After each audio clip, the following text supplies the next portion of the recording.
Sabay-sabay natin alamin ang mga kaganapan na nangyayari sa ating bansa.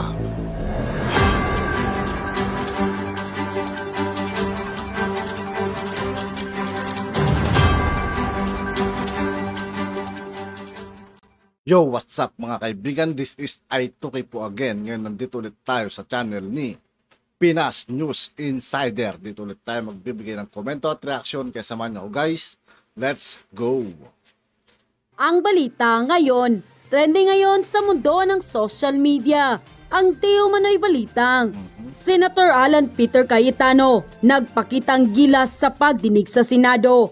Ngunit hindi nakaligtas sa mata ng mapanuring mga tao. Basta pag narinig ko talaga yung Cayetano na yan mga kaibigan, natatawa ako eh.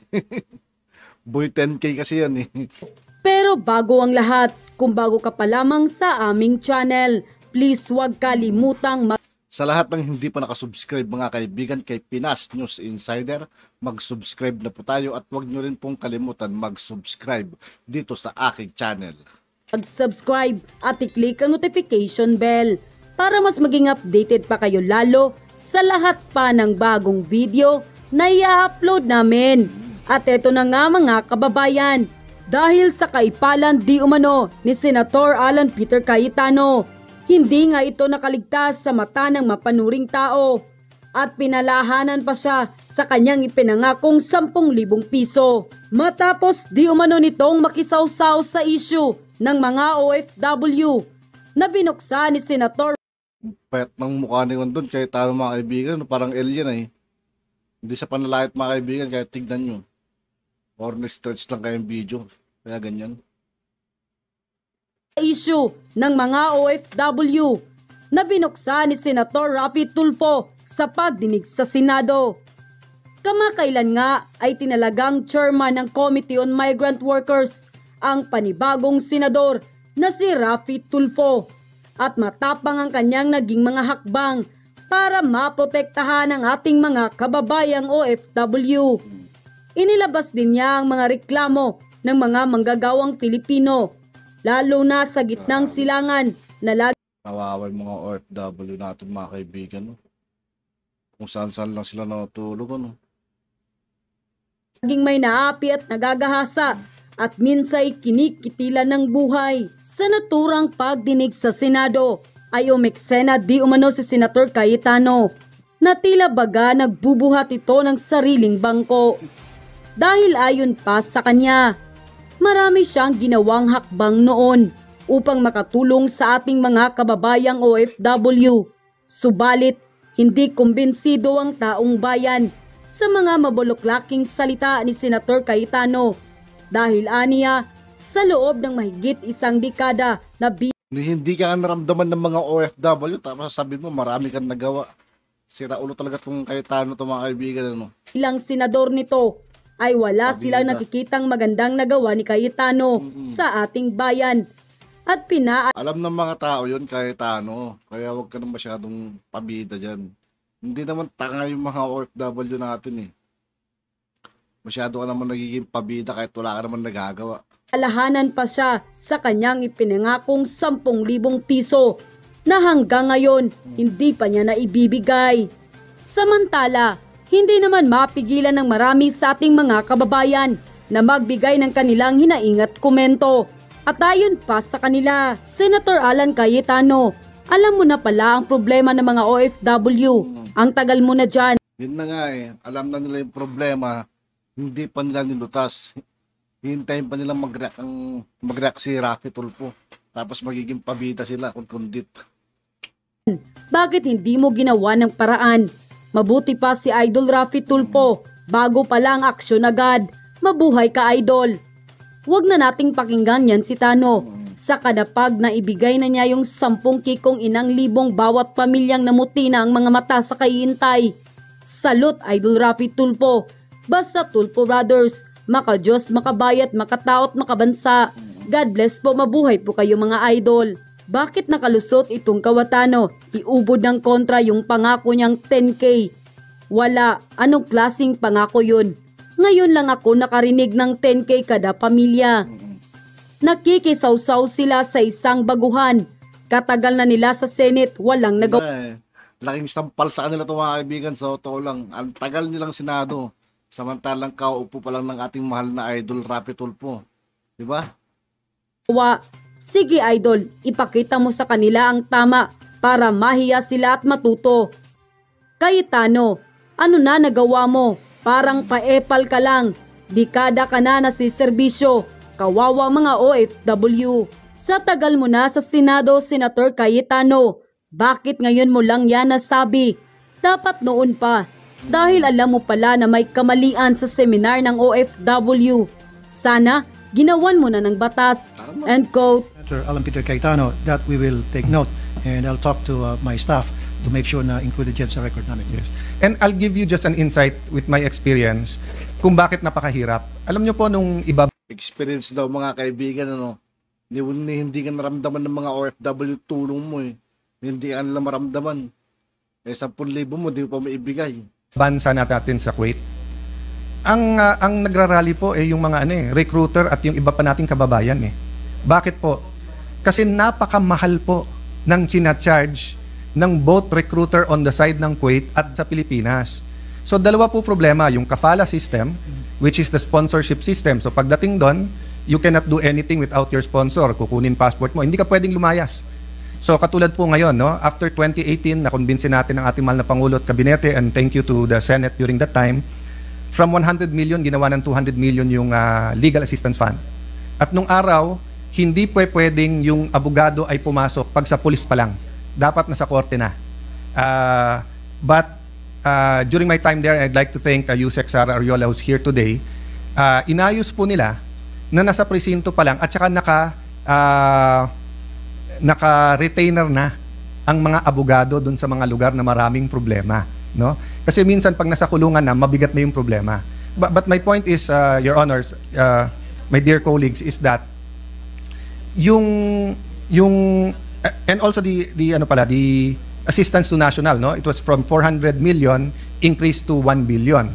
Halos hindi natin nauubos yan until nagka-pandemic. So ang problema ngayon hindi yung pera. Ang problema ngayon yung kafala system, and together with yung laki ng binabayad. So kung ikaw ay isang ordinaryong family sa Kuwait at 100,000 halos abot ng milyon kung isa o dalawa kasambayang kukunin mo, natural galit na galit ka pag lumayas. Kasi you'll have to pay the same amount. So this was something that we tried to talk again, pero medyo hindi nagsasama-sama at iba't ibang mahensya. Believe it or not, Your Honor, Senator, pangalawa't huling sumbong ko to sa iyo, sumbong kay Senator Tulfo. When I asked for a meeting of all agencies and all departments that have anything to do with OFWs, and we sponsored it sa DFA, so pati DepEd, meron po silang tungkol sa OFW. Yung sa Muslim Filipinos, meron po sila tungkol sa Hajj. Yung pong Commission on Filipinos Abroad, no? Alam mo, halos mag-iyakan. Alam niyo pala lahat mga kaibigan bakit hindi nila nalutas nun, di ba? Dapat nun pa sana yung nalutas na sana yan kung talagang alam niya lahat. Di ba? Ngayon magpapabida siya. Kasi first time daw na nagkaroon ng ganong pagsasama-sama.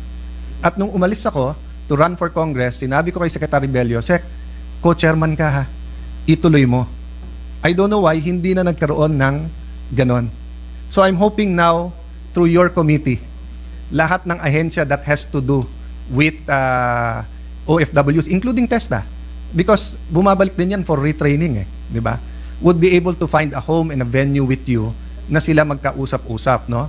So the point I'm making here is that if itatago nila yung katotohanan na pera ang dahilan, kaya hindi natin tinitigilan ang padala. Pero hindi gumastos kasi ng malaki. So it's no excuse, di ba? Kahit gumastos ka ng malaki, hindi mo dapat saktan, hindi mo dapat abusuhin. But now you will understand why they start looking at them as property. Kasi feeling nila sa laki ng perang binayad nila, amin ka. And sadly, minsan pag may naabuso at may nagre-rape, yung ibang labor attaché, hindi ko nila lahat, very minimal. And minsan sa embassy din. Ang nakikiareglo pa, opisyal natin. Nangyari mismo sa kapitbahay ko. Umuwi, utang-utang, pumunta sa akin. I think at that time, konsehal pa lang ako. Tapos sabi sa akin, sir, ubus kami ng ng utang kami. Sabi ko, don't worry, sa batas, solidarity liable ang iyong recruiter. Habulin natin, yung sweldo mo at danyos makukuha natin. Kausapin ko tatay ko, bigyan ka ng libreng abogado. Alam mo sagot niya? Hindi sir Yung labor attaché kasi at saka yung sa embassy doon, pinapirma ako na kung pauwiin nila ako, hindi ako magrereklamo. Bakit po hindi malaman ng Pilipino yung gagawin? Kasi po kulang ang pre-departure orientation seminar. And just one detail, when I was going around the lines sa DFA, yung mga paalis, tinatanong ko sa kanila, may number ba kayo ng embassy? Sabi ko, gaano ba kahirap na isaksak natin sa passport nila na may emergency number? Dapat noon nyo pa sana ginawa yan, hindi yung ngayon kayo magsasalita. Alam nyo na pala yung problema dapat noon nyo pa ginawa yan Wala talaga tong Cayetano to, palpak din to Hintayin pa nilang magsalita si Raffy Tulfo bago sila maggaganyan. Dapat nung magsimula pa lang sila dyan, alam nila yung problema, dapat inaksyonan na agad nila. Yung embassy, may website, may Facebook, etc. Para naman alam nila na kung may kailangan. Bakit ko po alam na hanggang ngayon effective to? Kasi po nung bago yung Clark Airport, pinasyalan ko, hinihingan ako ng calling card ng mga ng mga OFW at sabi, sir, para may matawagan naman kami kapag ka nagka-problema. Ibig po sabihin, umaalis ang mga kababayan natin, ang alam lang nilang number, yung recruiter nila at yung sasalong recruiter doon. Senator Alan Peter Cayetano, I would like to put it on record, Madam President, so that everybody will know. I think 3 years ago, I went to Malacanang to meet with then DOF Secretary Alan Cayetano and PMS Secretary Bongo to seek their help kasi nga po merong mga inaabuso ng mga OFW, tina-traffic, pinapasok po sa prostitusyon. I asked for their help and the two gentlemen were able to help me. If I forgot to thank you then, I'm thanking you now, both gentlemen. And doon po sa sinabi kanina ni Senator Cayetano, yung sa passport na kinukumpiska, tama po kayo, hindi po dapat yan kinukumpiska. May patakaran na po, may pag-uusap na hindi dapat kinukumpiska yung mga passport para in case of emergency. Yun ang po pinaka-ID nila na para sila ay pwedeng humingi ng tulong sa embahada natin o sa mga pulis doon. The problem is, hindi po sinusunod yan ng mga employers, particularly mga Arabo. So there are so many times na kapag yung OFWs natin nakaalis ng bahay o tumakas dahil hindi na po nila matanggap yung pang-abusong na kanila pong nakukuha mula sa employer, sila po ay hinuhuli ng pulis dahil nga po wala silang passport. At ang masaklap po nito, meron na pong ebidensya na sila po inabuso, marami na mga bruises, marami na pong indikasyon na talagang they were tormented, pero hindi po sila pininiwalaan ng mga otoridad, ng mga pulis na Arabo. Yung pong pinakamahirap kasi, Madam President, sa Saudi, nagkakampihan sila.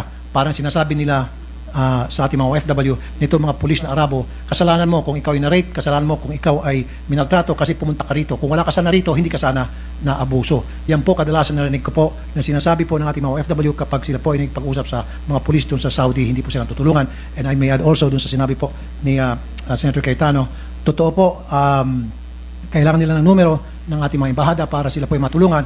But in some cases, marami na po ako natanggap na reklamo na kapag tumatawag po yung ating mga OFW, distress OFW sa Polo, hindi po sila sinasagot o walang sumasagot. And I can still remember up to this very moment, this was many years ago, ako po mismo tumawag sa Polo. Yun po ay mga bandang lunchtime. At nung tawagan ko po yung Polo para ilapit po ang reklamo ng isang OFW, ang sabi po ng taga-Polo mismo sa akin, pasensya na kasi ako'y nagbibilliards. Ayoko madisturbo. Ganun po kalala ang sitwasyon noon. Pero nagbago na po ngayon dahil wala na pong kinalaman ang POEA, ang Polo, ang OSWA at ATN. Yan po ay kinonsolidate na sa isang departamento at yun po ay Migrant Workers Office. So isa lang po ang tatawagan ng ating mga OFW na kailangan ng tulong. Pwede po silang tumawag sa isang hotline directly para itong hotline na ito magbibigay sa kanilang rescue in case of an emergency, or they can call their relatives here in the Philippines and their relatives will get in touch to that hotline. Unlike before, tatawag ka ng POA, tawag ka ng OWA, OMWA, marami tinatawagan. Now, with the creation of Department of Migrant Workers, isa lang po pwedeng tawagan, yun nga po yung hotline, or if you prefer, sa Migrant Workers Office. And isa pa nga po, yung nabanggit po ni Senator Cayetano, na yung mga OFWs natin napapagod. I've heard stories na 3-story building, 3-story building, and 5 family ang nakatira doon sa 3-story building at isang OFW lang po ang nagtatrabaho. Just imagine, kung dito nga po, in my case, halimbawa, meron po akong 5 kasambahay at 2-story lang po yung tinitirang kong bahay, napapagod na po yung mga kasambahay, tinutulungan pa po namin.